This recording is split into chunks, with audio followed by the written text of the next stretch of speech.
এখানে কাটা, এখানে পাকা, এখানে কাটতেছে আর এখানে হচ্ছে পাকাইতেছে।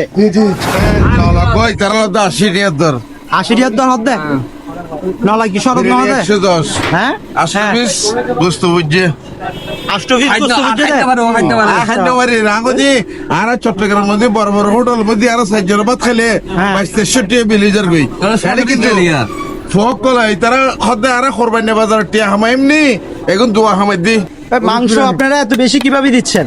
দিচ্ছি বলতে এটা আমাদের ব্যবসা না, আমাদের শখের তোলা, এই জন্য আমরা খাওয়াচ্ছি। হ্যালো ভিউয়ার্স, আমরা চলে আসছি উরুস বিরিয়ানির গরুবাজার সাগরিকার সামনে গাউসুল আজম মাইজ ভান্ডারি বিহারি উরুস বিরিয়ানি যেটা আছে সেটার সামনাসামনি আছি। আর আমরা এখান থেকে যে এটা পরিচালনা যারা করেন তাদের থেকে সরাসরি জিজ্ঞাসা করব এটা কি উদ্দেশ্য এটা পরিচালনা করতেছে সে বিষয়ে উনি আমাদেরকে জানাবে। তো চলুন আমরা এখান থেকে সরাসরি ওনার সাথে কথা বলবো। তো এটা কিভাবে কি আসলে উদ্দেশ্য কি, আপনাদের কিভাবে এটা মাথায় আসলো সেই বিষয়ে যদি একটু বলতেন ভাইয়া। আসলে আমরা তো মনে করেন সব ফ্রেন্ড আমাদের অন্য বিজনেস, কারো লোহা বিজনেস, আমার সুকুম বিজনেস। আমরা সিআরবিতে একদিন চা খাচ্ছি, দেন সবাই তো উরুস বিরিয়ানি খুঁজতেছে। আমরা বললাম বন্ধুরা মিলে চলো 5,000 টাকা করে খুঁজে দিই, একটা ডেক আমরা চালু করে দেখি, হলে হবে না হলে গরিব মানুষদের খাওয়াই দিব বা বাসে নিয়ে চলে যাবো। তো আমরা প্রথম দিন যখন করেছিলাম তখন এগুলো ছিল না, শুধু একটা ডেক করেছিলাম। দেন তারপরে দেখি আমাদের 1 ডেকের পর 2 ডেক, 2 ডেকের পর 4 ডেক, 5 ডেক যখন গেল তখন আমরা ভিতরে এই জিনিসটা করেছিলাম। আমাদের উদ্যোগটা ছিল আমরা দুষ্টামিতে, আর কিছু না। আচ্ছা ভাইয়া, এটা যে আপনারা যে উদ্যোগটা নিয়েছেন এটা কি রমজান পর্যন্ত সীমাবদ্ধ থাকবে না পরবর্তীতে আপনাদের কোনো চিন্তা ভাবনা আছে? আমরা যে সারাটা পেয়েছি এখন বর্তমানে, তো আমরা চিন্তা করছি 12 মাস এটা চালু করব, কিন্তু 12 মাস তো আর মানুষ উরুস বিরিয়ানি খাবে না। আমাদের প্লেসটা চেঞ্জ হয়ে যাবে, বাট আমাদের কিছু আইটেম আরো অ্যাড হবে এখানে। উরুস বিরিয়ানি এটা থাকবে আমাদের স্পেশাল, যেটা উরুস বিরিয়ানি। আপনাদের যে উরুসের পাশাপাশি ম্যাচ জানে কি কি রাখছেন, কি রকম প্যাকেজ আছে আপনাদের সেটা সম্বন্ধে যদি বলতেন। করেছিলাম আমাদের মেজবানে মাংস ছিল, চনার ডাল ছিল, নলা ছিল, এগুলোই ছিল। তো এখানে কিন্তু যে কিছুক্ষণ পরে তারা বিশ্বাস হলে কিন্তু এখানে কিন্তু জমজমাট একটা উরুসখোর যারা আছেন তারা সব এখানে চলে আসবে। তো এখন দেখতে পাচ্ছেন খুবই অল্প সংখ্যক মানুষ, কিন্তু এখানে কিন্তু হিউজ পরিমাণ মানুষ আসে। ভাইয়া, আপনারা এই যে টিকিট গুলা বিক্রি করতেছেন সেই টিকিট গুলার যে প্রাইস গুলো একটু নিয়ে বলতেন, কি রকম প্যাকেজ দিচ্ছেন আপনারা, কি রকমের দামের টিকিট আছে আপনাদের? এটা হচ্ছে আমাদের প্রাইস মেনু, হচ্ছে আমাদের মেনু। এখন বর্তমান যে প্রাইসটা আপনারা খানা পরিবেশন করতেছেন সেই বিষয়ে যে প্রাইসটা আছে, গুণগত মান যেটা আছে এটা কি সবসময় থাকবে এভাবে?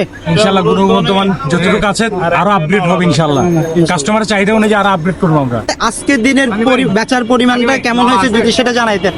অ্যাকচুয়ালি এটা সিক্রেট ভিডিও দেবো, আপনারা জানতে চাইতেন। আলহামদুলিল্লাহ আমরা এখন পর্যন্ত 10টা পাতিল আমাদের ক্লোজ। আমাদের 10টা পাতিল শেষ, 10টা পাতিল শেষ।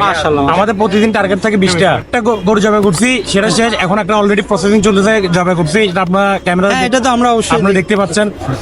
আলহামদুলিল্লাহ প্রতিদিন কন্টিনিউ দিলে চলে, বাট গতকালকে আমরা স্পেশাল ম্যাচমা করছিলাম, সেই জন্য আমাদের একটা বিশাল 10 মণি একটা গরু আর একটা 5 মণি গরু, 2টা গরু লাগছিল আমাদের। তো ভাইয়া এখানে তো মনে করেন আপনারা তো রিভিউ দিয়ে দিলেন, আমরা তো মোটামুটি আমরাও খাইছি, বাট দর্শক থেকে এটা আমরা কিন্তু যাচাই করবো। সেক্ষেত্রে আপনারা কি মনে করেন দর্শকের রিভিউ কেমন আসবে? ইনশাআল্লাহ এখন পর্যন্ত আমাদের মূল আকর্ষণ কোনটা, আপনার কোনটা ভালো লাগছে সবচেয়ে বেশি? বিরিয়ানি সবচেয়ে ভালো। বিরিয়ানি সবচেয়ে ভালো। মাংস কোয়ালিটি যথেষ্ট পরিমাণ ভালো। গাউসুল আজম মাইজ ভান্ডারি যে উরুস বিরিয়ানি যেটা আছে, বিহারি উরুস বিরিয়ানি যেটাকে বলা হয়, উরুস বিরিয়ানি যেটা বানাইছে যে বাবুর্চি ভাইয়ের সাথে আমরা সরাসরি কথা বলবো। উনি ওনার পরিচয়টা দিবে আগে, তারপর যে এটার গুণগত মান সম্বন্ধে বলবে। তো ভাই আপনার পরিচয়টা যদি দিতেন। জি আসসালামু আলাইকুম, আমি তহিদ বাবুর্চি বিহারি। ভাই এই অল্প বয়সে কিভাবে কাজটা শিখলেন? আমার বংশপুরুষ সব হচ্ছে আমরা এই কাজ ছাড়া আর কোনো কাজ করি না। আপনার কত বছর অভিজ্ঞতা আছে ভাই? 16 বছর অভিজ্ঞতা আছে। উরুস বিরিয়ানিতে ব্যবহার করতেছি যে আপনারা কিছু স্পেশাল মশলা আছে আমার, আদা, রসুন, জিরা, হলুদ, মরিচ, সরষে বাটা, বাদাম বাটা, সব পিওর মেলের আমরা নিজেরা চুরাই ব্যবহার করতেছি আমরা। তারপরে গোপনীয় আমার কিছু মশলা আছে, সিগারেট আপনার 30 পদের মশলা আছে, সেটা আমি বলতে পারবো না, কেন এটা আমার বলার নিষেধ আমার উস্তাদের। ভাই এ নিয়ে গরু কয়টা কাটছেন? আমাদের এটা নিয়ে প্রায় 18টা গরু। 18টা হয়েছে। যে গরুটা কি ভাই দেশি? অবশ্যই দেশি। ব্যবসায়িক না, ওই ব্যবসায়িক না, শখের বসে তো করতেছি। হ্যাঁ, শুধু আমরা বন্ধু বান্ধব সবাই মিলে শখের বসে তো এটা করা। হ্যাঁ, লাভ লস ওইটা হিসাব করি নাই। হ্যাঁ, মানুষকে যারা পথচারী আছে, যারা অনেকে আছে যে আপনার বাইরে বিক্রি করে 230 টাকা 40 টাকা বা 250 টাকা প্লেট বিক্রি করে বিভিন্ন জায়গায়, ওই হিসাবে ওইটা চিন্তা ভাবনা করে আমরা বন্ধু বান্ধবরা করলাম অল্প মধ্যে সবাই যেন খাইতে পারে ওই জিনিসটা ব্যবস্থা করার জন্য আমরা সবাই উদ্যোগ নিলাম। এটা লাভ লস যাই আসে, আল্লাহ কপালে যেটা রাখছে ওইটাই হবে।